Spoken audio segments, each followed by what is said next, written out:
بسم اللہ الرحمن الرحیم۔ السلام علیکم۔ یہ پارٹ 9 ہے۔ آج ہم آپ کی خدمت میں کتاب پیش کر رہے ہیں رقص جنوں، مصنف بشریٰ سعید، آواز ہیرا مجید کی۔ یہ کتاب آپ کی خدمت میں بک شیئر پاکستان آڈیو لائبریری کی جانب سے پیش کی جا رہی ہے۔ دیگر معلومات اور کتابوں کے لیے آپ رابطہ کر سکتے ہیں 0300291960، واٹس ایپ نمبر 0333249573 پر محمد اظہر لطیف سے۔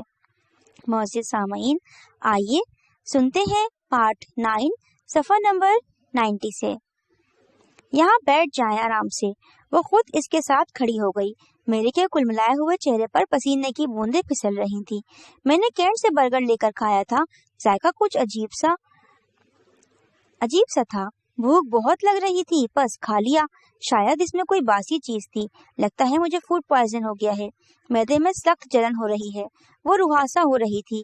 آپ نے کبھی اس طرح گرمی میں بس کا سفر نہیں کیا نا، اس لیے دل گھبرا گیا ہوگا۔ حوصلہ کریں جی، کینٹ تو آنے ہی والا ہے۔ وہ اس کے کندھے پر ہاتھ دھرے تسلی دے رہی تھی۔ عائشہ، میرا ایک کام کرو، میرے ساتھ کینٹ اتر جانا اور گھر تک چھوڑ آنا پلیز۔ میری تو ٹانگوں میں جان ہی نہیں رہی کہ آ رہی ہے کیسے۔ کہیں راستے میں گر گئی تو کون سنبھالے گا مجھے؟ صرف 10-15 منٹ لگیں گے، پلیز انکار نہ کرنا۔ عائشہ چند لمحے چپ رہی تھی، پھر کچھ یاد آنے پر بولی، آپ اپنے موبائل پر گھر اطلاع کر دیں، اسٹاپ پر آپ کو کوئی لینے آ جائے گا۔ میرے موبائل کی بیٹری ڈاؤن ہے۔ گھر میں اس وقت آنٹی کے سوا کوئی نہیں ہوگا، مجھے کون لینے آئے گا؟ پلیز تم مان جاؤ، میرا دل بہت گھبرا رہا ہے۔ اس کا گلا رندا ہوا تھا۔ عائشہ تذبذب کا شکار تھی۔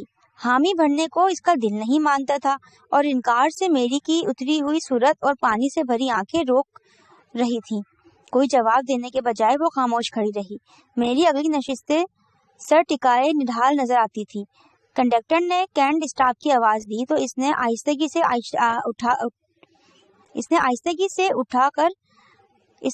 سے سر اٹھا کر عائشہ کو دیکھا۔ میرا تو کوئی قصور نہیں تھا، میں نے تو کچھ نہیں کیا تھا۔ اس کے رخسار پر ایک آنسو لڑک آیا تھا۔ اٹھنے کی کوشش میں وہ لڑکھڑا کر دوبارہ ڈیڑھ ہو گئی تھی۔ عائشہ سر جھٹک کر اس سے اٹھنے کی مدد دینے لگی۔ حوصلہ کریں جی، کچھ نہیں ہوتا، ہمت کریں۔ اسے احتیاط کے ساتھ بس سے اتر کر وہ اس کی کمر تھپ رہی تھی۔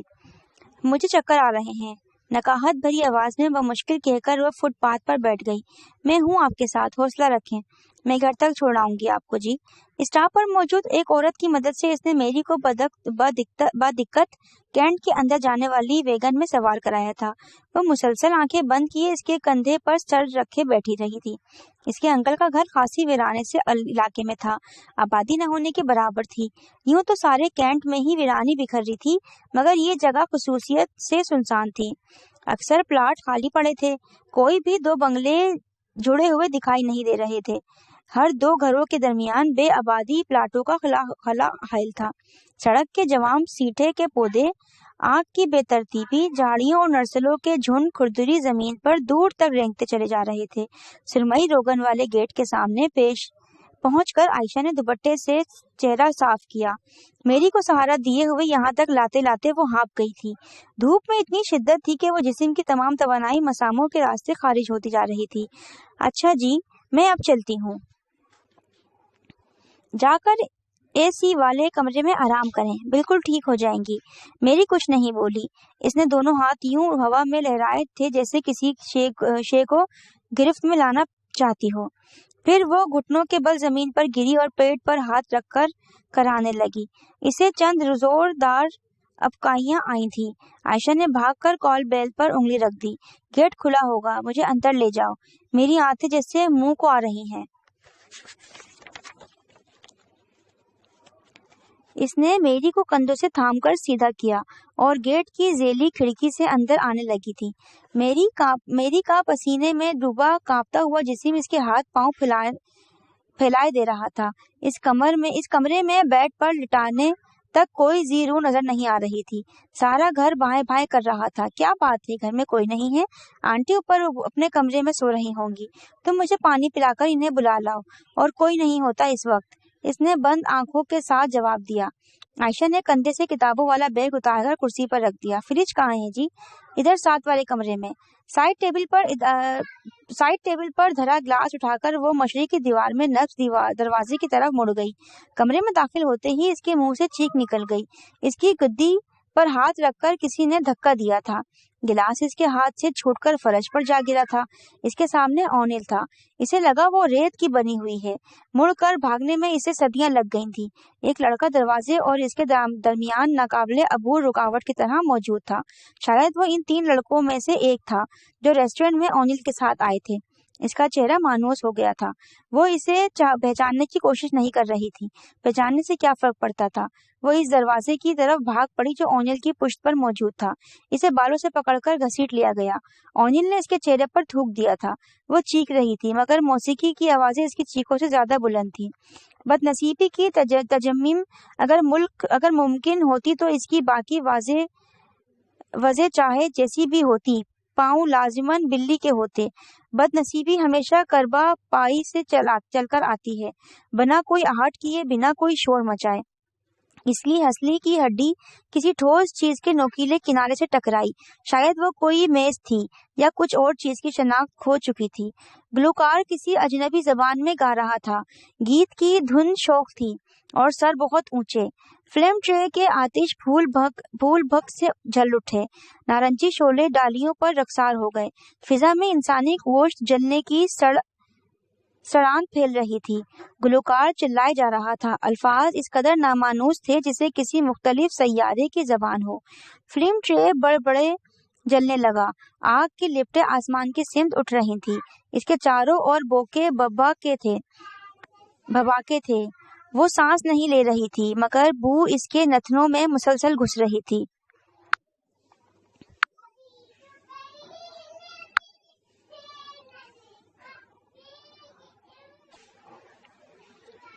گلوکار اپھاڑ کر چیخ رہا تھا، اپنے جسم کی پوری قوت سے چلا رہا تھا۔ اس کی رگوں میں سرخ اندھیر اتر رہا تھا۔ اندھیرا ایک اژدہا تھا جو اسے نگل رہا تھا۔ وہ تعفن زدہ تاریکی میں ڈوب رہی تھی۔ جوں ہی عائشہ اونیل کے بیڈ روم میں داخل ہوئی، وہ بستر سے اتری اور دروازے سے لگ کر آہٹ لینے لگی۔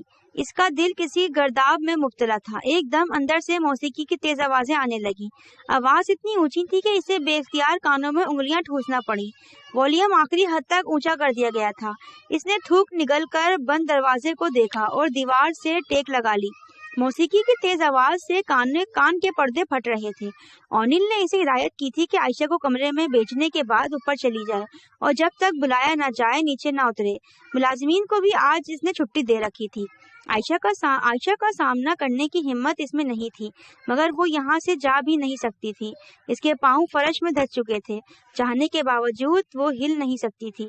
نہ جانے اسے عالم میں اسے کتنی دیر گزر گئی تھی۔ دروازہ نہیں کھلا۔ بے ہنگم شور دماغ کی نسوں کو شکنجے میں کھس کر بل دیتا رہا۔ اسے لگ رہا تھا کچھ دیر اور دروازہ نہ کھلا تو وہ پاگل ہو جائے گی۔ پھر اس نے خود کو دستک دیتے پایا تھا۔ لحاظاً بلحاظاً اس کے ہاتھوں کی جنبش میں وحشت آتی جا رہی تھی۔ اس کی ہتھیلیاں شل ہونے لگیں، کلائیوں کی رگیں ٹوٹنے لگیں اور دروازے پر ضربیں لگاتی رہی۔ شاید دستک کی آوازیں اس شور میں اپنے وجود کا معمولی سا احساس دلانے میں بھی ناکام تھیں مگر وہ کچھ سوچنے سمجھے بنا دروازہ بجاتی رہی۔ دروازہ نہیں کھلا تھا۔ اس کے بدن سے ساری توانائی نچوڑ کر رہ گئی تھی۔ کچھ یاد آنے پر وہ بھاگتی ہوئی اونیل کے بیڈ روم کی کھڑکی کے سامنے آ گئی۔ اندر بتی بجھی ہوئی تھی۔ وہ باہر سے کچھ بھی نہیں دیکھ سکتی تھی، البتہ کمرے کے اندر سے اسے دیکھا جا سکتا تھا۔ وہ تیزی سے 2 قدم پیچھے ہٹ گئی۔ عائشہ کو اپنا چہرہ دیکھنا اس کے بس کی بات نہیں تھی۔ دن کے اجالے میں بھی اسے چاروں طرف گھورتا تاریکی دکھائی دے رہی تھی۔ کانپتی ہوئی انگلیوں کو آپس میں پیوست کیے اس کی نگاہ بلا ارادہ عقبی گیٹ کی طرف جانے والی روش پر گئی تھی۔ گیٹ سے ذرا ہٹ کر سکھ چین کے پڑ تلے شیراز کی کار کھڑی تھی۔ اسے کسی اندیکھی رکاوٹ سے ٹھوکر لگی۔ شیراز اونیل کے ساتھ ہے، وہ دونوں اندر ہیں۔ کسی ہاتھ نے اسے حلق سے گرفت میں لے لیا۔ اس کا سانس سینے کے اندر دم توڑنے لگا۔ موسیقی کی آواز ساری فضا میں چھائی ہوئی تھی۔ وہ ہر چیز سے بے پردہ ہو کر کھڑکی کے سامنے آئی اور دونوں ہاتھوں شیشوں پر مارنے لگی۔ وہ حلق کے بل چیخ رہی تھی۔ اسے خود بھی معلوم نہیں تھا کہ وہ کیا کر رہی ہے۔ اسے اس بات کی پرواہ بھی نہیں تھی کہ اس کی آواز اندر نہیں سنی جا رہی۔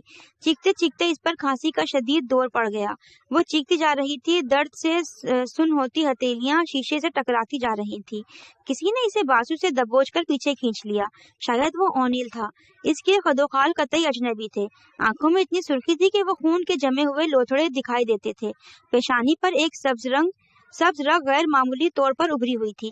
یہ سبز رنگ زہر کا رنگ تھا۔ دہانے کے گرد ایسی لکیریں کھینچی تھی جیسے کوئی مومی مجسمہ آگ سے جھلس گیا ہو۔ وہ اونیل تو نہیں تھا، بے شک اس کی صورت اونیل سے ملتی تھی، مگر وہ کوئی اور تھا، کوئی اجنبی جسے وہ پہلی بار دیکھ رہی تھی۔ تم نے کہا تھا اسے کچھ نہیں کہو گے۔ شیراز اندر کیوں؟ اس کی سہمی ہوئی آواز ایک گھٹی گھٹی چیخ سے مشابہہ تھی۔ تم یہاں کیوں موجود ہو؟ میں نے جو کہا تھا ویسے کیوں نہیں کیا؟ اسے کندھے سے پکڑ کر وہ ساتھ گھسیٹنے لگا۔ اس کی آواز بھی کانوں کو مانوس نہیں لگ رہی تھی۔ اوپر چلو، پیکنگ کر لینا، ہم کچھ دنوں کے لیے ملتان جا رہے ہیں۔ ضرورت کی چند چیزیں رکھ لو، زیادہ سامان لینے کی ضرورت نہیں ہے، اور کوئی بات مت کرو عائشہ کے ساتھ، تم نے خاموش رہو، ایک لفظ بھی منہ سے نہ نکالنا۔ اسے اسٹڈی روم میں بند کر کے وہ چلا گیا تھا۔ اس کمرے کی کوئی بھی کھڑکی باہر نہیں کھلتی تھی۔ اب وہ نیچے نہیں جھانک سکتی تھی۔ ایک کرسی کے ہتھے کا سہارا لے کر وہ فرش پر بیٹھ گئی۔ پہلی بار اسے احساس ہوا تھا کہ اونیل دیوتا نہیں انسان تھا، اور اسے ایسا انسان سے خوف محسوس ہو رہا تھا۔ سرکنڈے کے جھاڑوں میں جلتی ہوئی زمین پر وہ چت لیٹی تھی۔ اس کی آنکھیں کھلی اور پتلیاں ساکت تھیں۔ ہوا راکھ سے اٹی ہوئی تھی۔ آسمان پر کوے، چیلے اور گدھے چکرا رہے تھے۔ روح کیوڑے کی گاڑی خوشبو سے فضا بوچھل تھی اور اس مشق کو پہچانتی تھی۔ مردوں کو دفنانے سے پہلے اسے استعمال کیا جاتا تھا۔ بے چین کر دینے والی، دل کو پس مردگی اڑانے والی ایک کثیف خوشبو کا موت سے گہرا ربط تھا۔ شاید وہ بھی مر چکی تھی اور ساکت آنکھوں سے کفن کا انتظار کر رہی تھی۔ اسے اس طرح لیٹے خاصی دیر گزر گئی تو اسے شک گزرا کہ وہ زندہ ہے، اور پھر یہ جان کر وہ حیرت زدہ رہ گئی کہ وہ واقعی زندہ تھی۔ اس کی نبض اب تک چل رہی تھی، دل اب تک دھڑک رہا تھا۔ میں اب تک مری کیوں نہیں؟ موت کیوں نہیں دے دی مجھے؟ میں تجھ سے موت مانگتی ہوں، مجھے موت دے دے۔ میں کوئی بدلہ نہیں چاہتی، میں تجھ سے کوئی انصاف نہیں مانگوں گی، بس میری ایک بات مان لے، مجھے موت دے دے۔ یہ کیا ہو گیا؟ یہ تو نے کیا کر دیا؟ میرے ساتھ ایسا کیوں کیا؟ تو مجھے کوڑی کر دیتا، اپاہج بنا دیتا، ساری زندگی کوئی خوشی نہ دیتا، مگر یہ نہیں، اللہ ایسا نہ کرتا، یہ نہ کرتا میرے ساتھ۔ میں گندگی میں غرق ہوتی رہی اور تو دیکھتا رہا، میں کوڑے کا ڈھیر بنتی اور تو نے کچھ نہ کیا۔ یہ کیسے ہو گیا؟ تو نے تو ہمیشہ مجھے اپنی پناہ میں رکھا ہے، پھر آج کیا ہوا؟ تو نے مجھ سے نظر کیوں پھیر لی؟ کیوں روٹ گیا مجھ سے؟ کون سی خطا ہوئی تھی مجھ سے؟ تجھے ناراض کر دیا، مجھے تیری نظر سے اوجھل کر دیا۔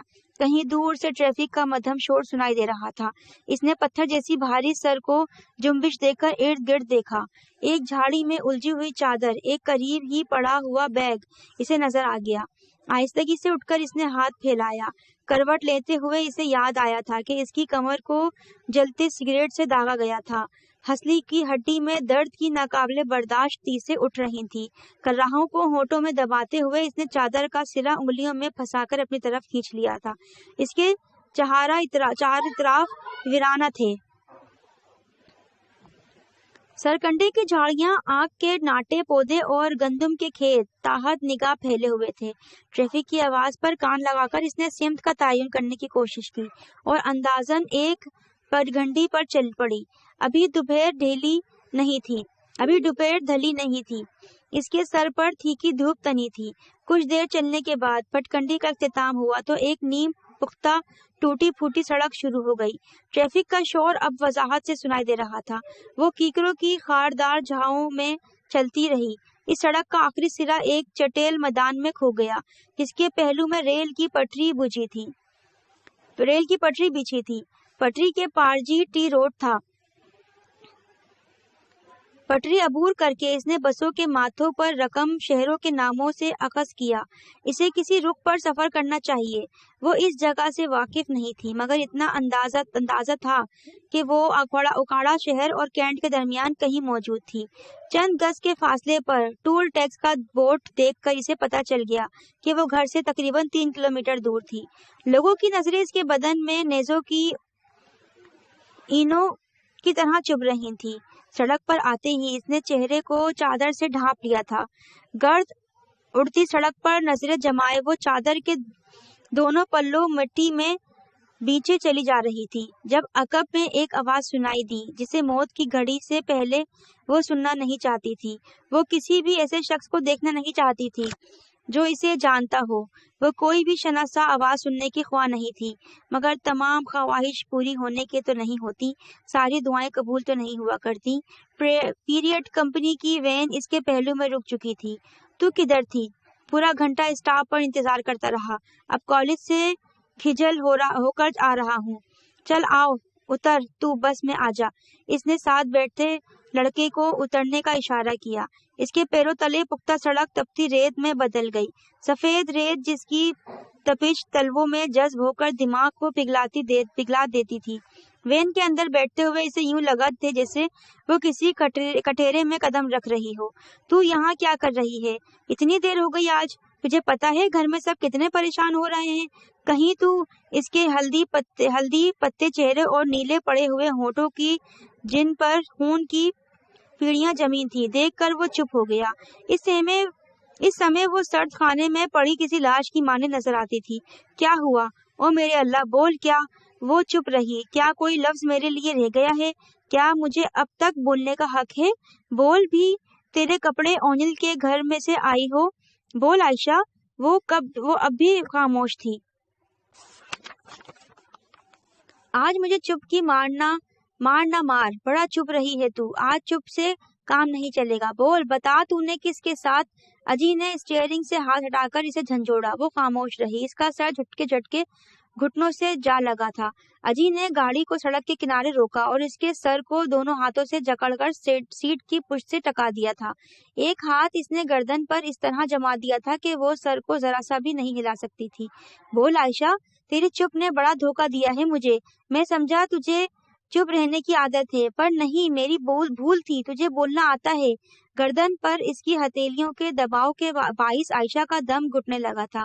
اکھڑتی سانسوں کے دوران نہ جانے اس نے کیا کہا تھا، شاید ایک یا دو فکریں بولی ہوگی کہ وہ دوبارہ خاموش ہونا پڑا۔ کچھ کہنے کے لیے منہ کھولتے ہوئے اس کے ہونٹوں کے گوشے سے خون کے بلبلے پھوٹے تھے۔ اجی نے مٹی بیچ کر اس کے جبڑے پر ضرب لگا دی تھی۔ تو وہاں کرنے کیا گئی تھی؟ تو خود چل کر گئی ہو، کہتی ہے بے غیرت، تیرے اندر کا گن تھا جو تجھے وہاں لے گیا، اس حرامزادے سور کے بچے کے پاس تو لینے کیا گئی تھی؟ وہ منہ سے کف اڑاتے ہوئے کہہ رہا تھا، تیری نمازیں، تیرے لمبے سجدے، سب جھوٹ، سارا فریب۔ اپنی بدکاری پر پردہ ڈالتی رہی، تجھ پر اور گلیوں میں آوارہ پھرنے والی کتیوں پر کیا فرق رہ گیا ہے؟ دل کرتا ہے تیرا گلا دبا کر تجھے یہیں پھینک جاؤں۔ اس کی گردن چھوڑ کر وہ انجن اسٹارٹ کرنے لگا۔ ابھی چل کر اپنا سامان باندھ لے، میں تجھے کل صبح ہی چھوڑ آؤں گا۔ اسی گندگی پورٹ کو میں 1 منٹ اپنے گھر میں برداشت نہیں کر سکتا، تیرے یاروں سے بھی نمٹ لوں گا میں۔ وین چل پڑی تھی۔ کانوں سے سیسا اترنے والا محاورہ اس نے سن رکھا تھا، مگر اس کی سماعت نے جو کچھ سہا تھا وہ پگھلے ہوئے سیسے سے کہیں بڑھ کر تھا۔ اس کے باوجود اس کے کان اب تک سن سکتے تھے ٹائروں کے سڑک پر لڑکتے کی آواز، ٹائروں کے نیچے آ کر اطراف میں اچھلتے ہوئے کنکروں کی آواز، اجی کے تنفس کی تیز آواز، اسے سب سنائی دے رہی تھی۔ نہ جانے وہ کون سی جگہ تھی جہاں جا کر گاڑی کے ٹائروں کی حرکت تھم گئی۔ اس نے اجی کے ہاتھ کو دروازے کا ہینڈ کھینچتے دیکھا، پھر اجی نے اسے بازوؤں سے پکڑ کر نیچے دھکا دے دیا تھا۔ وہ خود کو گرنے سے نہیں روک سکی تھی۔ ہتھیلیاں زمین پر ٹکانے سے قبل اس کی تھوڑی پوری قوت سے پختہ زمین سے ٹکرائی تھی۔ اسے لگا جیسے گردن کی ہڈی ٹوٹ گئی ہو۔ اس کے منہ میں خون کا کھسیلا ذائقہ تھا۔ ریورس ہوتی ہوئی وین کے ٹائروں سے اڑنے والی گرد نے اسے لپیٹ میں لے لیا تھا۔ سفر اتنی تیزی سے بیت رہا تھا جیسے کوئی اندیکھے ہاتھ سڑک پر پچھلی سمت میں کھینچ رہے ہوں۔ سڑک کسی سرمئی قالین کی مانند تیزی سے سمٹتی چلی جا رہی تھی۔ وہ جس قدر تاخیر کی خواہش مند تھی، فاصلہ اتنی قدر تیزی سے طے ہو رہا تھا۔ پلک جھپکنے کے عرصے میں مناظر بدلتے جا رہے تھے۔ کیکر، شیشم اور سنبھل کر پیڑ پیچھے سڑک سرک رہے تھے۔ بیا کے دھوپ جلے اجاڑ گھونسلے خالی کوشکولوں کی مانند ڈھالیوں میں جھول رہے تھے۔ پرندے انہیں چھوڑ کر جا چکے تھے۔ امر بیل نے درختوں کے تنوں اور شاخوں کے گرد زرد جالے تان رکھے تھے۔ جاگوالوں میں بانس کے گھنے جھنڈ تھے، ڈال سے ڈال ملی ہوئی، پتے سے پتا جڑا ہوا۔ وہ کسی ایسے ہی بانس کے جنگل میں چھپ جانا چاہتی تھی جہاں کوئی سوال کرتی آنکھ اسے دیکھ نہ پائے، اجالے کی ایک بوند اس تک نہ پہنچ سکے، ہوا کی ایک جھونکا اسے چھو کر نہ گزر گئے۔ مگر بانس کے جنگڑ گزر گئے، وہ خود کو ان میں گم نہ کر سکی۔ وہ بس کی نشست پر بیٹھی رہ گئی، لوگوں کی نظروں کے سامنے روشنی اگلتے سورج کے نیچے بدن کو جھلستی ہوا کے گھیرے میں۔ مالٹے اور آم کے باغات دور بھاگ رہے تھے۔ ایک کچی پکی قبروں سے قبرستان اس کی نظروں سے اوجھل ہونے لگا۔ اچانک بس رک گئی تھی، شاید کوئی اسٹاپ آ گیا تھا۔ کاش بس یہیں رکی رہتی، اس مقام سے ایک انچ آگے نہ سرکے، اس نے حسرت سے سوچا تھا۔ قبرستان کے ساتھ پیلوں کے درخت تنے چند کتے ایک مردہ جانوروں کو بھنبوڑے رکھے تھے۔ اس کی تھوتنیاں اور پنجے خون آلود تھے، اس کے نوکیلے دانتوں اور لٹکتی ہوئی زبانوں سے گلابی چھتیڑے چمٹے تھے۔ اتنے فاصلے سے بھی وہ ان کے حلق سے نکلنے والی گراہٹوں کو بخوبی سن رہی تھی۔ اس کے جسموں سے اٹھتا تعفن اس کے تنفس سے الجھ رہا تھا۔ بس وہاں سے روانہ ہو گئی تھی۔ گندم کے بھورے پودے، بل کھاتی ہوئی پنگھٹیاں، گدلے، پانی کے جوہر، کچے مکانات دوڑ بھاگ رہے تھے۔ وہ حیران تھی کہ گھنٹوں لمحوں میں کیسے بدل گئے۔ وقت کی رفتار اتنی تیز کیوں ہو گئی؟ سانس سینے کی تہ سے کھینچ کر وہ نتنوں سے باہر بھی نکالنے نہ پاتی کہ اگلا گاؤں آ جاتا۔ پہلو بدلنے کا سوچ رہی تھی کہ نور پور چٹا شام کوٹ میں تبدیل ہوتا جاتا۔ بس ڈھلان سے پھسلتے ہوئے پتھر کی طرح لڑک رہی تھی۔ پھر کوٹ بسم اللہ بھی آ گیا۔ اس نے آنکھیں بند کر لی، مگر ایسا کرنے سے کیا ہو سکتا تھا؟ اگلے پل جب اس نے آنکھیں کھولی تو بس اس مختصر پاٹ کی نہر پر سے گزر رہی تھی جس کی پلیاں کے دائیں طرف کیلے کا جھنڈ مٹیالے پانی میں جھکا ہوا تھا۔ بد رنگ پانی میں ڈوبے ہوئے کیلے کے پتلوں کو اس نے خوف آمیز ٹھیرے سے ڈھکا ہوا تھا۔ پھر کوئی جادو کی چھڑی گھومی اور وہ ریلوے پلیٹ فارم پر آ گئے۔ برگد کے معمور درخت کے گھنے سائے تلے پہنچ گئی۔ اس کے ساتھ اجی اس کا اٹیچی گھسیٹتا ہوا چلا آ رہا تھا۔ اب وہ سنبل کے نارنجی ڈوڈو سے لدے پیڑ اور گل عباس کے کانسنی پودوں والے جھاڑوں کو دیکھ سکتی تھی جو ان کے گھر کی کچی دیوار کے ساتھ لپکے تھے، کیف رو پھول اٹھی ہوئی انگلیوں کی طرح لہرا رہے تھے۔ اس نے ایک جھٹکے سے پردے سمیٹ دیے۔ بھیگی صبح نے اونک میں روشنی بھر کر اس کی مانگ میں انڈیل دی۔ امتیاز کے شگوفوں کا اجلا زرد رنگ سورج کی اولین کرنوں میں نکھر رہا تھا۔ ڈالیوں میں بیٹھی شیاما چڑیا بھیگے پرسوں کو سکھانے کے لیے رہ رہ کر جھرجھریاں لیتی تھی۔ موگردے کی اسپیٹ کلیاں، کنال کے لال پھول، بوگن ویلیا کی کاسنی پتیاں، انار کے گلابی شگوفے نم ہوا کی چھیڑ سے مچل رہے تھے۔ پھولوں کی پتیوں پر ٹھہری ہوئی شفاف بوندیں دھیرے دھیرے لرز رہی تھیں۔ رات بھر پوئیاں برستی تھیں اور ہر شے نئی رنگت، نیا پیراہن اوڑھ چکی تھی۔ اس کے دل کی کسی گوشے میں مبہم سی احساس نے کروٹ لی۔ اس کی مٹھیاں زور سے بھیج گئیں اور پیروں کے تلووں میں ہلکی سی جلن محسوس ہونے لگی۔ یہ بہت بے چین کر دینے والی واردات تھی۔ اس وقت اس کا دل شدت سے چاہ رہا تھا کہ وہ کوئی ایسی حرکت کرے